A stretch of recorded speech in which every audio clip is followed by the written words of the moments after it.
Complain? I could, but it wouldn't make any point. It's a long, cold winter. The off-season is in full stride, as you can tell by the missing members of the Walking Dead TV podcast. Yeah, and we're supposed to see more weather tomorrow and through the next couple of days, unfortunately. Fantastic. That's East Coast stuff. How are things holding up in Texas, Mr. Milo? Well, last week it snowed. It was very cold for a few days. It snowed. Snow stuck around for a while. It wasn't too bad. There was some delayed starts of some schools the next morning, but that's really about it. It wasn't as bad as last year. And when I say bad, it's relatively speaking compared to you guys. I'm sorry, compared to you guys up there. Yeah, We're not from Sweden. That did sound a bit Swedish. I am from Sweden. Borgy, borgy, borgy. Isn't that weird? So I think we have kind of a laid-back episode here today. We don't think we're going to cover another issue of the comic book just yet. We have a bunch of news items. We have some other great stuff to talk about. And it all happens to be Walking Dead related, or zombie related at least, so there's a treat. Yeah, this is kind of a different episode, huh? Yeah, this is kind of a different thing. It's a long off-season, so why, rush and worry? The zombies aren't in a hurry, so why should we be? Exactly. That is correct. But Brad, we do have a sponsor for tonight's show. As always, dcbservice.com. I'm looking at their website right now.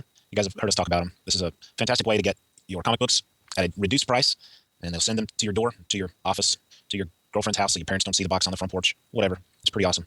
I'm looking at the specials right now, and while I don't see any zombie-related specials on the front page, there is an interesting genre special, Hellraiser #1. It's a new series. It's being offered at 75% off. You can get this comic for 99 cents through dcbservice.com. Did you guys like those Hellraiser movies? I'm not a big Hellraiser fan. Not that I don't like them. I'm just not. Zombies are like my horror beginning and end. I don't really get into too much other horror stuff. Yeah, I've seen a lot of horror, but I haven't seen that particular series. I've seen Cases in the Store, and it's certainly a striking cover image, but that's all I can really comment to. I saw the first Hellraiser, and then I saw the one with the girl who ended up on Deep Space Nine, Jadzia Dax, Terry something. Anyway, that one's on sale. We got it for 75. They have it for 75% off, 99 cents. Again, you can get your Marvel DC comics for about 40% off. Walking Dead is published by Image. You can stock up on the trade. You can get the new weekly Walking Dead. Oh, by the way, I looked at, I think it was issue 2 of the Walking Dead weekly that hit the stands. I think it was last week. Starting with that issue, they are reprinting the letter columns from the original release of each issue, and they're printing it warts and all, misspellings, bad grammar, whatever. So it's kind of interesting to be able to read that and think, well, these letters were written 7 years ago or whatever it's been now. Yeah, so it's pretty cool. Anyway, so go check out dcbservice.com and their sister website. Don't forget instocktrades.com. That's a really good way to pile up on some Walking Dead stuff as well. And I just want to add that I did a Walking Dead search on their website while you were speaking, Brad, and you don't have to be a comic book fan to shop at DCB Service. I mean, with the Walking Dead craze, in full gear here, they have T-shirts with zombies on them. Walking Dead 3 zombie T-shirt. There's a white logo T-shirt that has kind of like the Walking Dead main font. There are lighters and shot glasses and beer steins and hoodies, and there's all sorts of Walking Dead stuff that you can grab. And don't forget that if it's your first order with DCBS, you want to use the code WD8, and you're going to get an extra 8% on top of the discount that they're giving you already. So thanks to them for being our sponsor once again. I'm not a smoker, but I'm looking at this Walking Dead lighter. There's like 4 or 5 different lighters. The Zippos. Yeah, those are cool. It makes me want one. I think I'll start smoking so I can use this lighter. Right, or just become a maniac. Right, use things on fire. Yeah, that'd be cool. Yeah. Oh, those are nifty looking. I do partake in the occasional cigar, so maybe I could use it for that. Sweet. So, as many of you know from last show, DCBS donated some hardcover Walking Dead volumes that we've been waiting to give away, and we announced our Twitter contest last show, and there seemed to be some confusion. The first Twitter contest we had was awesome because Brad cut together a sweet video that everybody got to hear all of the rules and details on, and it went over really well, and it was very clear, and we had a ton of entries. Well, this Twitter contest was a little more conventional, and the directions kind of went out on a tweet, and it was retweeted a few times, but a lot of people are still asking, is it over yet? How do I enter? What's going on? So we're going to extend the contest a little bit to try to get some more entries and some more people involved. You're such a popular guy. So basically, to enter the contest, what you do is you take a picture of yourself or your kids or your pet or your grandpa while he's sleeping, anybody or thing that you can think of that has high pants on and looks like Shane. You can be creative with it. You can take a picture from the website of Shane and put a funny caption on it. Any kind of high pants Shane joke in an image form, we will take at contest@walkingdeadtv.com, and the winner is going to get a brand spanking new Walking Dead hardcover Volume 1, which we've talked about a lot, which is, I think, the nicest of all the different versions that you can get the collected Walking Dead in.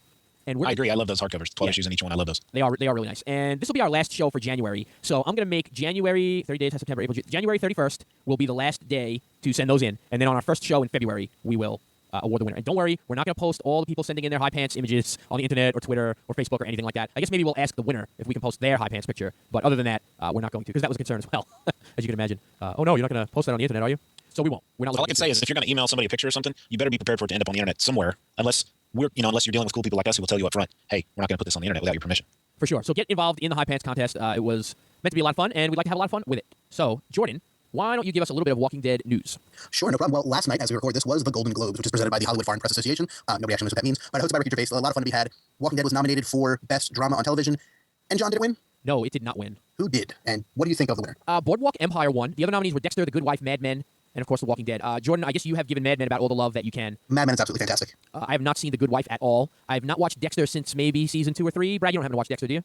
No, sir, I never have. Yeah. I watched The Boardwalk Empire. And what station is that on? HBO. Is that a station or a channel? That's a HBO. Is a network? I don't know. It's a channel. Well, it's a network that is going to be on a channel. And is channel synonymous with station? I think it's a chicken and the egg type thing. Anyway, the show's very good, but it never really grabbed me the way I wanted it to. Let me put it to you this way. I still haven't watched the finale. It's on my DVR. and it's been over for months. But I always find something I'd rather watch when I have the time rather than find out what happened on the finale. So I think that's kind of a statement there. It's a gangster show set in Atlantic City in the Prohibition era, and it has some very interesting stuff, and it has some historical characters that are the main focus of the show. But I don't know. I'm not ready to say Walking Dead was flat out better than it. I just don't know if it was my best television series. And I know, Jordan, you probably would have given it to Mad Men out of this list of 5, right? Out of that list, yeah, I would probably give it to Breaking Bad for the phenomenal season they had this past year. But since it wasn't nominated, yeah, Mad Men of those. Don't get me wrong, I love Walking Dead, but Mad Men is just a phenomenal piece of television. Have you guys watched anything in the, I guess it's the mid-season premiere time? Have you guys checked anything out or tried to fill your Walking Dead void with anything new? Or I watched the Cape, the new superhero. Yes, show, I remember hearing on that NBC.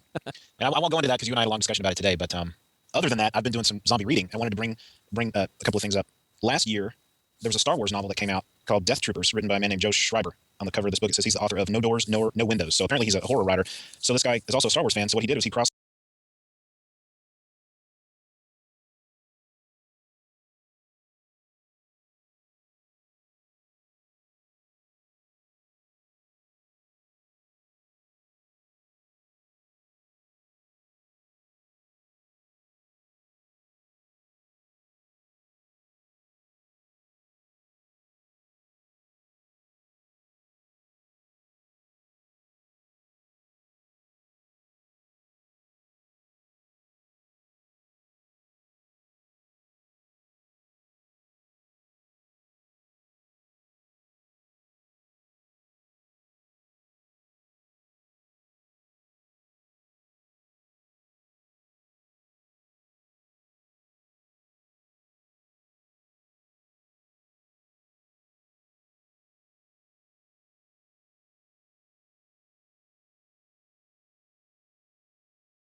the two genres. And this is a Star Wars book that has zombies in it, and it takes place just before Episode 4, the first Star Wars movies for you non-Star Wars geeks. Episode A New Hope is what I meant to say. The one that came out in '77. It's so difficult to be as specific as possible when you're talking to people who don't take what A New Hope is for granted. I'm sorry, I'm already on a tangent. Let's go back. So if you like Star Wars like me and you like zombies, I would suggest trying this book out. It's called Death Troopers. Like I said, it came out last year. It's really good. I was really surprised. I thought, how can they pull this off? Well, they did, and very well, actually. Like I said, it takes place right before Star Wars Episode 4, A New Hope. And it's got a cameo from our favorite smuggler and his co-pilot, which is really cool. They show up about 3/4 of the way through the book. And which kind of gives the new meaning to the line that Han Solo says in Star Wars, where he's talking to Luke and he says, "Kid, I've been all over this galaxy. I've seen lots of weird things." You know that line I'm talking about? Mm-hmm. And it makes me think that when he said that, he was thinking about what he experienced in this book. And didn't I read they're doing a sequel to that one as well? He did a second book. It's called Red Harvest, same author. Oh, right. This one, however, takes place in the Old Republic. It takes place about 3,600 years before Episode 4, A New Hope. So there's Sith all over the place. If you know your Star Wars lore, you know the Old Republic was teaming with Sith as it was with Jedi. And it's not a sequel, obviously, but it's also entertaining. It's not as good as the first one, I think, but it fills the zombie void. And I did enjoy it, but I liked Death Troopers better. Anyway, this one's called Red Harvest. Joe Schreiber, Schreiber. And then, thanks to one of the Twitter followers, and I'm sorry I meant to have your name handy, and I apologize for not, you know who you are. They reminded me, I tweeted a picture of the two Star Wars books, and they said, "Hey, have you checked this book out?" And I had forgotten about this book. I knew of this book. I had intended to get it, but the Twitter follower reminded me of it, so I thank you very much. Anyway, this is called... I'm sorry, Brad. I'll just give you the name of the Twitter, because I have the page. It was PVT Giggles. Yeah, Private Giggles? Or Private Giggles, yes, possibly. Have you checked out Night of the Living Trekkies by Kevin Anderson? Is that what you're talking about? Yes, it is. Night of the Living Trekkies. Private Giggles. Private Giggles, that's pretty cool, huh? Anyway, I did pick this up at the store. Thank you for reminding me about it. I'm halfway through this book, and I'm enjoying it more than I ever thought possible. It's for Star Trek geeks like me who have seen all the shows. I know who Kai Opaka is. I know what a Telosian is. You know, that kind of thing. It's got all these, and there's Star Wars references in here too. Actually, one of the main characters is a woman in a Princess Leia slave outfit. She's a cosplayer. The book takes place at a hotel in Houston, Texas, of all places, for a Star Trek convention, and things go awry, and all the convention goers start being turned into zombies, and it follows these two main characters. It's really, really good. I'm enjoying it a lot. If you don't know Star Trek, you're going to be lost on some of the references, some of the little one-liners that somebody might say, or... You people are dorks. Yeah, I know. Thank you very much. That was well-timed. Anyway, Night of the Living Trekkies, Star Trek and zombies. It's awesome. And then Star Wars, Death Troopers, and Red Harvest, Star Wars and zombies. Oh, and you remember, Jordan, we were talking a while back on some other episode how in the genre you never hear the word zombie. You rarely hear. There are some that break that rule, but it's kind of like one of those unspoken rules of the medium. In the Night of the Living Trekkies, it's all over it because it takes place, quote unquote, in the real world. So they would know. Yeah, they're like, at the beginning, the guy's like, he sees somebody walking, he's like, he looks like a zombie, or walking like a zombie, or this is just like Night of the Living Dead, or whatever. So there's, overt references. But in the Star Wars book, in this Red Harvest, one of the characters actually used the word zombie. He was talking to himself, it was a inner monologue, but he actually used the word zombie. That kind of threw me, though. Yeah, that's strange. Yeah, but they're worth a read, especially if you're Star Wars fans and you like zombies and Star Trek. Don't forget that one. I'm having a good time with those books. I like it. I guess next I need a Lost in Zombies book. That would be awesome, wouldn't it? They have a couple novels that I've read, but nothing that quite deals with it in that way. Yeah, no, they don't have any zombie. I mean, the producers of the show, the two main writers, Lindelof and Cuse, had joked for years on their podcast that the 7th season, if they ever got to do one, would be the zombie season. But nice. We got there. While we're on the subject of other zombie mediums, I guess, I found out about a movie called The Horde, it was made in Belgium in 2010, and it's kind of like one of these overseas phenomenons that eventually will make it, to America. And basically what it is you guys remember Dusk Till Dawn, the Tarantino...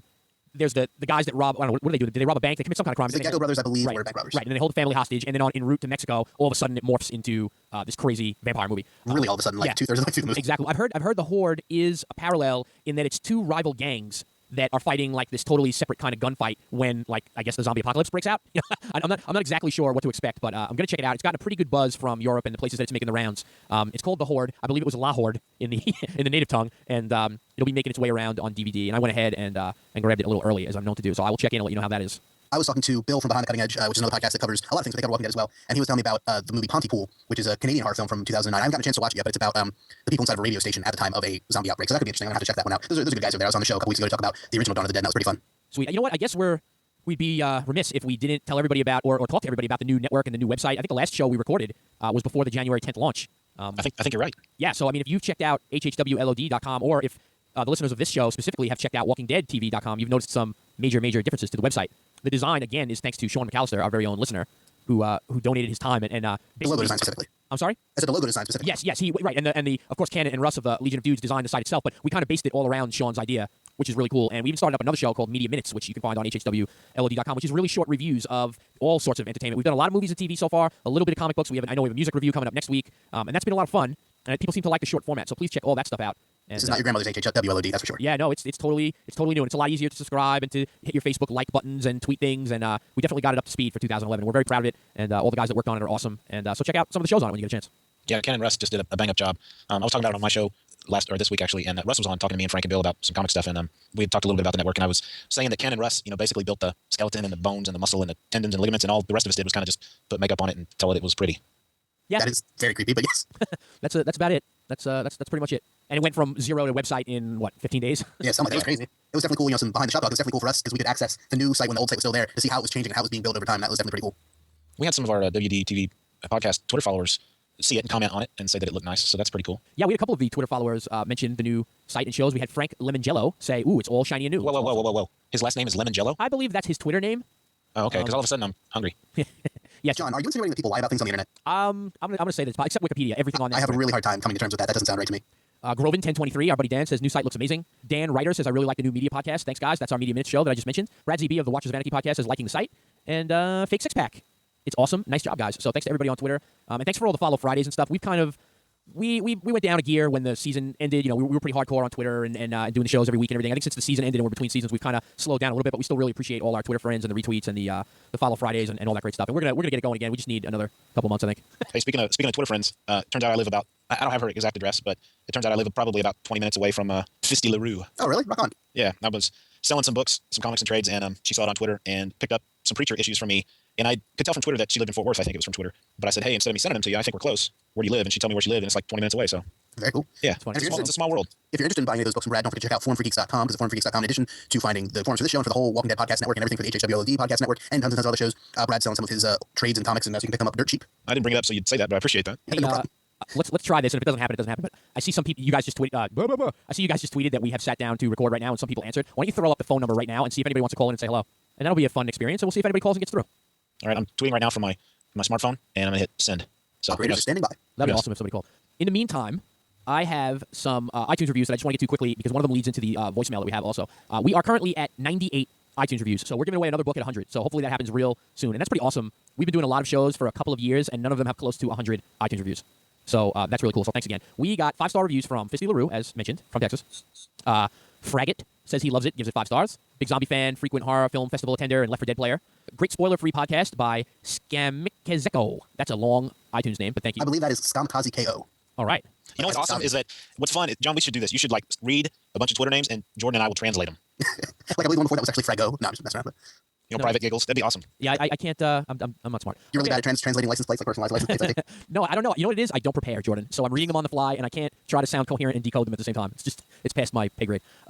And from Dane Grennan, my favorite podcast, 5 stars. First podcast I ever subscribed to. As a person who never read the comic, I wanted a show that would not give spoilers. These guys are great. My only complaint is that there aren't enough episodes. Can't wait till next season. Awesome. So here's one more iTunes review that leads into our voicemail. It says, best zombie show ever. This show is the best. I love it so much that when my mom told me I could not watch it anymore, every Sunday night, I would sneak downstairs and watch it. I'm 12, I'm 12 years old.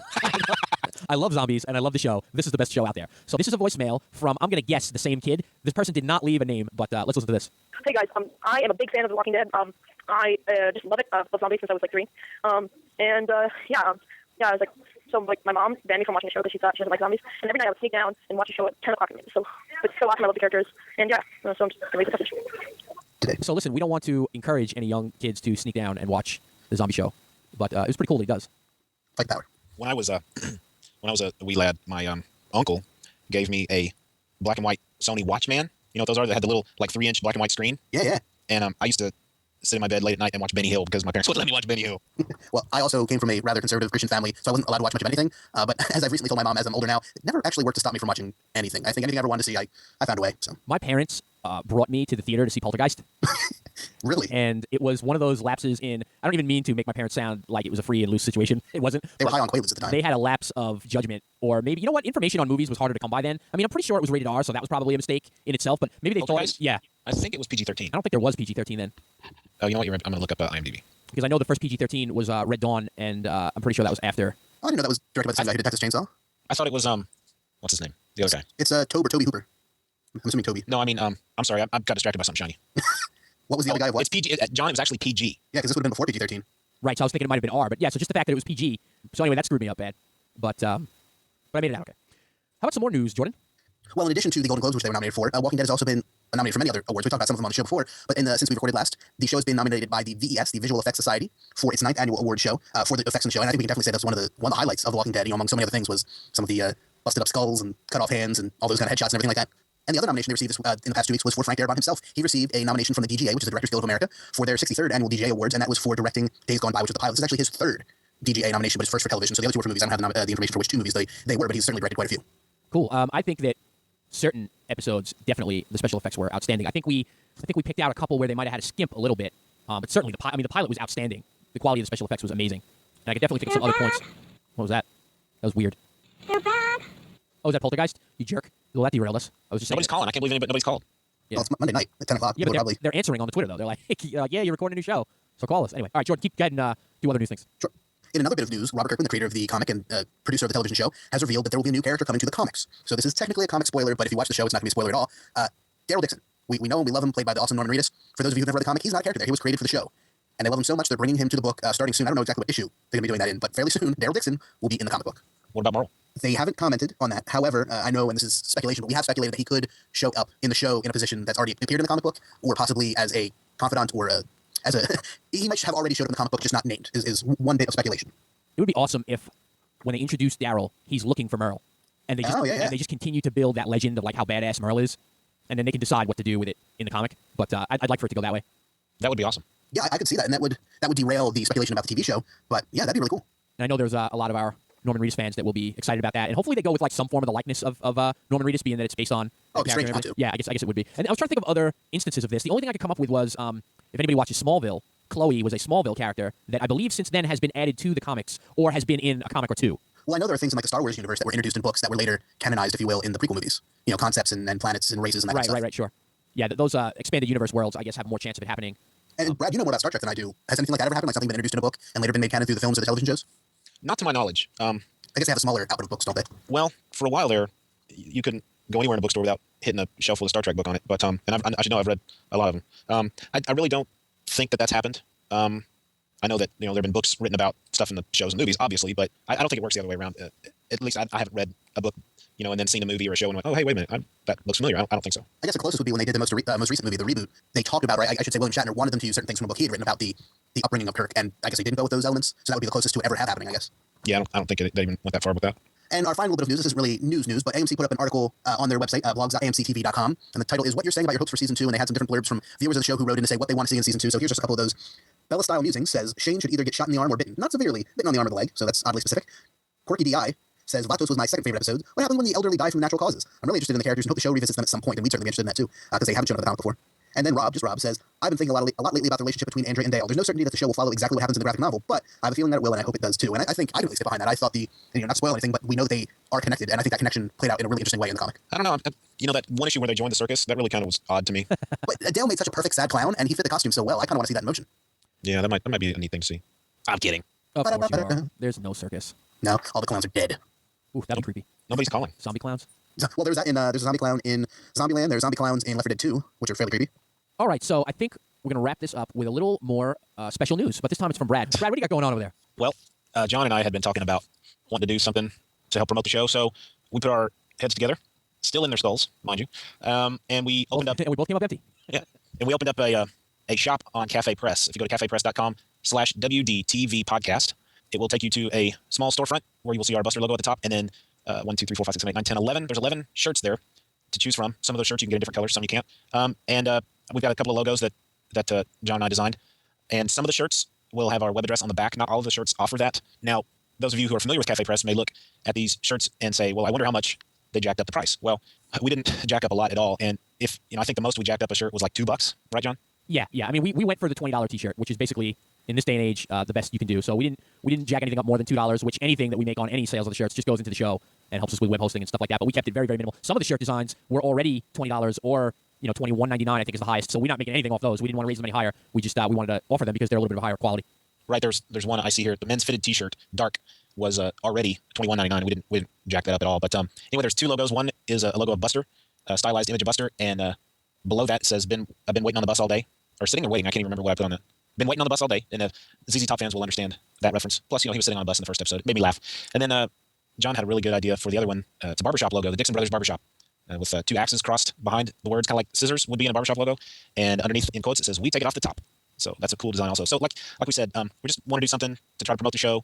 Any money we make off of this is going to go right to the, we're not getting rich and we're not taking trips off of this at all. It's going right to pay website dues. Who knows? It might even go towards opening a bigger, this is a basic shop on Cafe Press. It might even go towards paying for a upgraded shop where we could have more options and items and things like that. So, and it might help pay for shipping out some of the prizes that we send out to Twitter winners and things like that too. So, anyway, we're just happy to have something like this. Like I said, some of the shirts have our web address on the back because that was an option for creating that shirt. Some of them don't. Just take a look around and wear it proudly. I will. I still haven't decided which one I want. If I want the Dixon Brothers Barbershop or if I want the Buster shirt. And Brad, what are our limitations for this level of shop that we have now? Like if somebody says, "Hey, I'd really like a coffee mug," can we just whip that up on the site, or is that something that comes with a different level? No, I believe I could put a coffee mug or a bag. They offer certain products. One of the main limitations right now is, for instance, I'm looking at the dark T-shirt. That's the option, dark T-shirt. Right now we have it with our Dixon Brothers Barbershop logo on it. If I wanted to also offer the dark T-shirt with the Buster logo on it, I can't do that in the basic store. With the upgraded store, you can have, basically with the basic store, it's one option for each item. You know what I'm saying? Yeah. Okay, so, but, there are several things that we could add to the store, like a coffee mug or a bag or something. But, we just wanted to get something up and promote the show a little bit. And I'm kind of happy with these shirts. I think they're neat.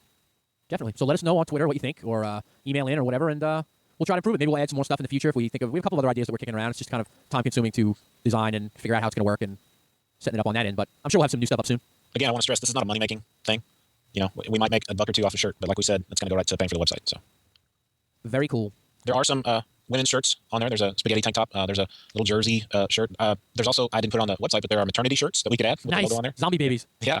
So and I'm always brainstorming to try to come up with a new design. So anyway, this is fun. It's just a fun experiment.